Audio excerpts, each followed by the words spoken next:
Pirated SPG. Striktong patnubay at gabay ng magulang ang kailangan. Maaaring may masiselang tema, lengguwahe, karahasan, sexual, horror o droga na hindi angkop sa mga bata.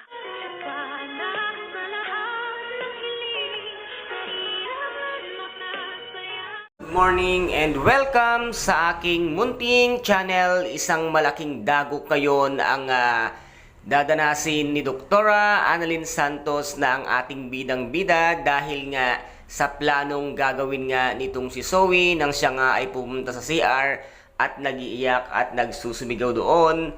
Nahirap na nga siya at nawala na nga sa kanya ang lahat ng kanyang pinakamamahal, kaya't nasabi nga niya sa kanyang sarili na maghihiganti siya at kinakailangan ding mawala ang isa sa pinakamamahal nga ni Doktora Annalyn Santos para maranasan niya kung gaano kahirap ang mag-isa at kung ano ang sakit ng dinadala ngayon nitong ang bruhang si Zoe, kung kaya't naisipan nga niyang paghigantihan ay ang si Miss Lynette Santos, kung kaya't dito niya nga niya gagawin ang kanyang mga plano. Nabubunggoy niya nga ito ng kanyang kotse at dito naman nga ay magiging nasa bingit ng kamatayan itong ang si Miss Lynette Santos na ikagagalit nga ng lahat, lalong-lalo na nga itong si Doc RJ dahil sa ginawang kamalian na naman ng kanyang anak na si Zoe. Dahil sa ginawa niya nga kay Miss Lynette Santos, wala ngang alam itong si Zoe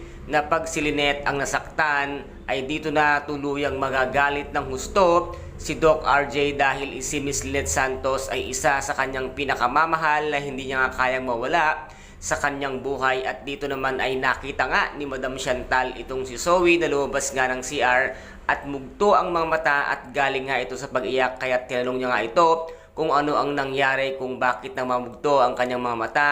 At dito nga ay sinagot na naman ni Zoe ng pabalang itong si Madam Chantal at nagulat nga ang matanda nang sagutin niya ito ng pabalang at nasabi nga niya sa kanyang sarili, bakit galit na naman ngayon sa kanya si Zoe samantalang noong mga nakaraang araw ay okay na sila. At dito ay naisip ni Madam Chantal kung sino ang sanhi ng kanyang pag-iyak at nasabi nga niya na baka si Miss Lynette Santos at si Doktora Annalyn Santos, kung kaya't nasabi nga niya na kung ano man ang kanyang plano ay handa siyang tumulong. At dito nga ay naisip ni Zoe na tutulungan na naman siya ng kanyang lola, ngunit hindi niya nga tinanggap ang tulong na inaalok nito ngang si Madam Chantal.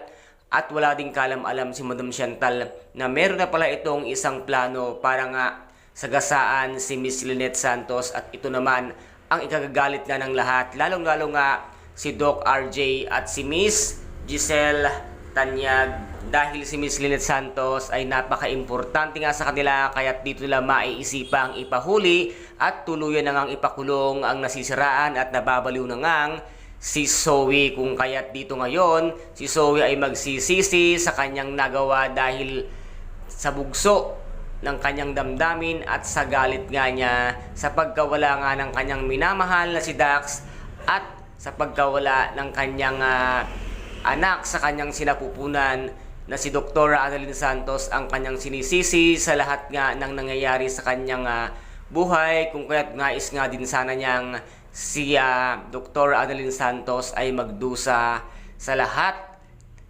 ng mga kasalanan na ibinibintang nga ni Zoe na wala namang katotohanan. And guys, ito po ang ating pakaabangan mamaya dito nga sa Abot Kamay na Pangarap, na kung saan ay napaka-intense at kapanapanabik ang bawat eksena. At kung nagustuhan po ninyo ang aking videos for today, paki-subscribe na lamang po ng aking channel, paki-like and share para mag-update kayo sa lahat ng gagawin kong videos. Maraming salamat po, ingat, God bless and bye-bye!